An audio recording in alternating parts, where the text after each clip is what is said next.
여러분 반갑습니다. 여러분의 멘탈 전도사 천마스입니다. 마지막 영상이네요 벌써. 여러분 오늘 하루도 수고 많으셨습니다.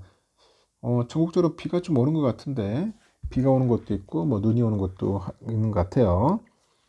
하여튼 감기 조심하시고 한번 또 살펴보도록 하겠습니다. 지금 상당히 좀 안 좋습니다. 트럼프가 자꾸 압박을 넣네요. 관세. 이 관세로 계속 압박 넣고 있고, 여기에 또 보조금을 또 주지 않겠다고 또 온갖 퍼포먼스를 또 보여주고 있어요. 자국을 위해서는 최고의 인물인데, 이 타국애한테는 아주 최악의 인물이죠. 트럼프. 트럼프로 인해서 삼성전자, 하이닉스 상당히 좀 힘든 또 시기를 보내지 않을까, 그런 예상을 해봅니다. 이 반도체 기업의 A사가 일부 국회의원실에 제출한 주 52시간 근로시간 특례 도입 필요성 자료에 들어있는 인터뷰 내용이 있어요. 뭐가 있나 봤더니, 똑같은 장비를 공급해도 한국 기업이 대만보다 설치까지 더 오랜 시간이 소요된다. 이거는 미국 반도체 장비 기업 램 리서치 관계자가 이런 얘기를 하고 있고, 그리고 한국의 R&D 근무 환경은 너무 편한 것이 사실입니다. 미국 인텔에서 한국 기업으로 이직한 개발자입니다. 이런 이야기를 하는가 봐요. 한국은 일주일 법정 근로시간 40시간, 연장 근로 12시간까지 허용되는 주 52시간 근무제가 업무의 성격과 근로 형태하고 관계없이 모든 직종에 엄격하게 적용을 합니다. 1996년 이후로 근무시간 조정이 가능한 탄력 근로제 등이 도입을 했는데, 근로자 대표와의 그 서면 합의 등 일정한 요건을 갖춘 경우에만 제한된 그런 형태로 현재 운영이 되고 있다, 그런 이야기를 하고 있죠. 이렇게 주 52시간 제도 때문에 일하고 싶어도 강제로 퇴근을 해야 돼요, 여러분. 강제로 퇴근하는 상황이 있고, 반도체 산업 현장 곳곳에서 현재 이런 일들이 생기고 있답니다. 그래서 이제 미국 협력사 직원의 눈에 비친 그 한국 반도체 공장은 이 밤샘 장비 설치가 불가능하다. 경쟁사 대비 아주 비효율적인 사업장이라는 그런 평을 받는데요. 미국에서 한국으로 건너온 반도체 연구원은 오전 9시 출근, 오후 6시 퇴근을 하면은 완전 천국이다. 천국인 그런 이야기를 합니다. 대한민국 천국이다. 이 반도체는 신제품 R&D를 위해서 핵심 엔지니어의 그 6개월에서 1년 정도 집중 근무가 필요한 산업으로 이제 꼽힌다고 합니다. 2년 정도 걸리는 신제품 개발 과정에서 이제 시제품이 나오면 한 6개월에서 한 1년 정도 이 사무실하고 공장에 오가면서 이제 성능을 이제 검증할 필요가 있죠. 이 과정에서 예기치 못한 그 변수 대응을 위해서 이 대체 불가능한 핵심 R&D 인력은 3일에서 4일 정도 이 밤샘 근무가 필요하답니다. 현실은 어떠냐?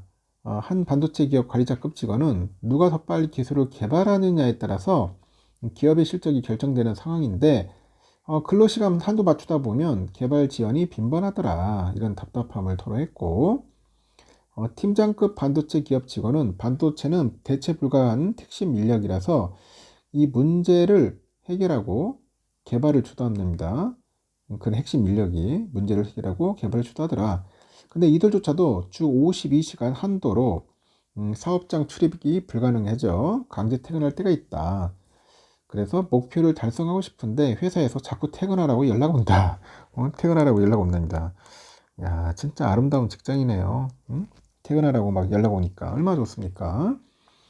이렇게 주 52시간 제도의 부작용이 나오고 있다는 게 이 반도체 업계의 관계자들의 전언인데, 바로 한국 반도체 기업의 경쟁력의 저하죠, 저하. 저하로 떨어지는 건 안 좋아지는 거죠. 저하다. A사는 최첨단 D램의 개발 과정에서 근로시간 한도에 달한 개발 인력들이 사업장 출입이 이제 수시로 차단이 됐고, 개발 목표 기간은 2023년 6월이었는데 지난해 12월로 18개월 지연됐고, 하여튼 A사 관계자는 그렇게 이야기를 합니다. 근무 시간 제한에 따른 납기 지연도 빈번해요. 한 반도체 기업은 52시간 제도 도입 전에 제품 개발 목표를 20%씩 초과 달성을 했습니다. 현재는 30% 납기 지연이 일상 다반사예요. 불량 해결에도 시간이 너무 많이 소요된다는 게 업계 관계자들의 전언이죠. 예를 들면은 대만의 TSMC는 23년 7월에 이 발열 문제가 발생했을 때 모든 R&D 역량을 총동원해서 2달 만에 해결을 했어요. 2달 만에. 그 A사는 2022년 3월에 그 발생한 그 발열 문제를 여전히 그 해결하지 못하는 것으로 전해졌습니다. 삼성전자랑 하이닉스하고 경쟁하는 해외 기업은 어떨까 봤어요.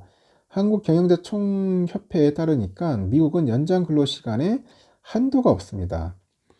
당사자 합의로 필요한 만큼 일할 수 있고 법정 근로시간 이상 근무 때는 초과 근무 수당을 받는다고 합니다. 연봉은 10만 7,432달러 이상의 사무직 근로자에게는 초과 근무 수당도 지급 안 해도 된다고 하네요. 이른바 화이트 칼라 이그젬션 제도로 합니다. 일본도 R&D 근로자에 한해선 연장과 휴일 근무에 대한 한도가 없어요. 다만 월 100시간 이상 근무 때는 사용자가 건강검진을 실시하도록 의무화합니다. 대만은 주 40시간 근로를 기본으로 하루 4시간, 월 54시간 그 연장 근로를 할 수는 있습니다.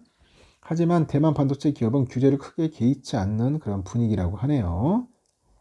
TSMC는 주 70시간 이상 강도 높은 근무 문화로 널리 알려져 있어요.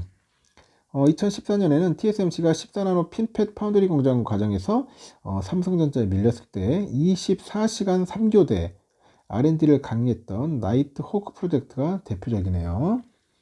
이렇게 대만 사회는 TSMC의 강도 높은 근로를 용인하는 분위기다. 근로시간 규정을 위반에 대한 처벌 강도가 높지는 않다. 그리고 TSMC의 그 지속가능 보고서에 따르니까 이 회사가 근로시간 미준수로 처분받은 벌금은 약 5,200만 원에 불과하더라. 그런 이야기를 합니다.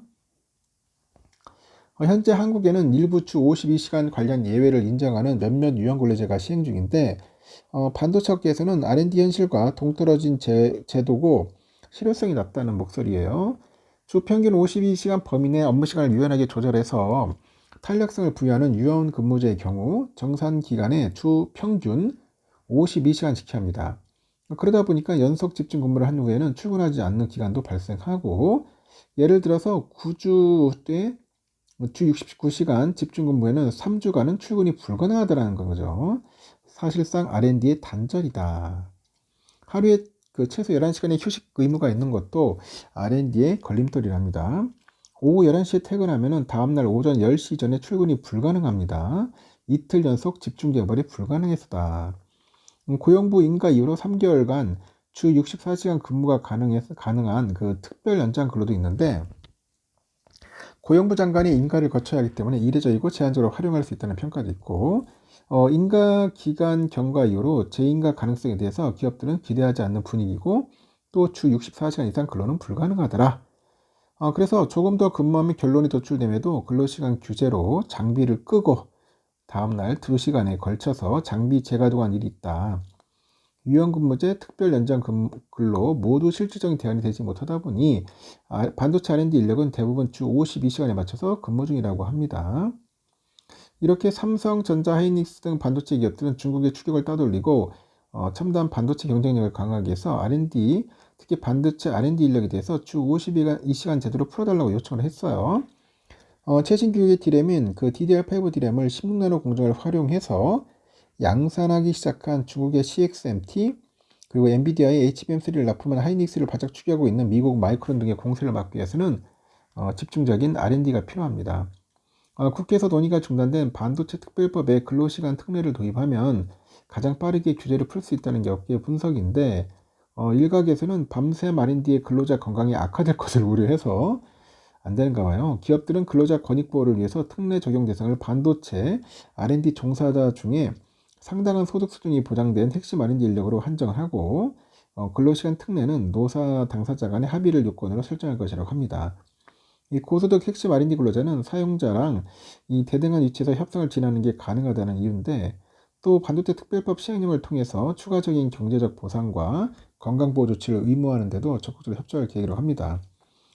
근로시간 규제를 푸는 게 어려워진다면 반도체 특별법을 통해서 특별 연장 근로 기준을 완화하는 방안도 필요한 것으로 평가되고 고용부의 일회 최대 인가 기간을 현행 3개월에서 6개월 이상으로 늘리고 주 64시간인 특별 연장 근로 시간 연장 등이 개선 방안으로 거론된다고 하는 것 같습니다. 국민의힘은 주 52시간 예외 허용이 긍정적인데 더불어민주당은 반대 입장이라고 하네요. 지금 보니까.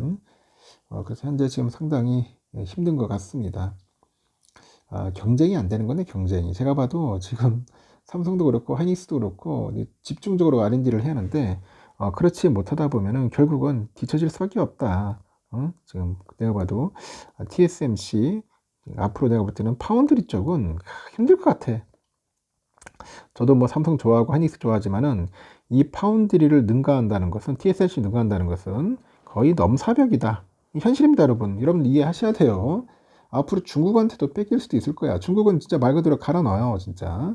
그게 좋다는 건 아닌데 집중적으로 연구할 때는 연구해야죠. 연구해야 하는데 중국이 저렇게 치고 올라오는 거 보니까 대한민국도 참 쉽지는 않겠구나 하는 생각이 듭니다.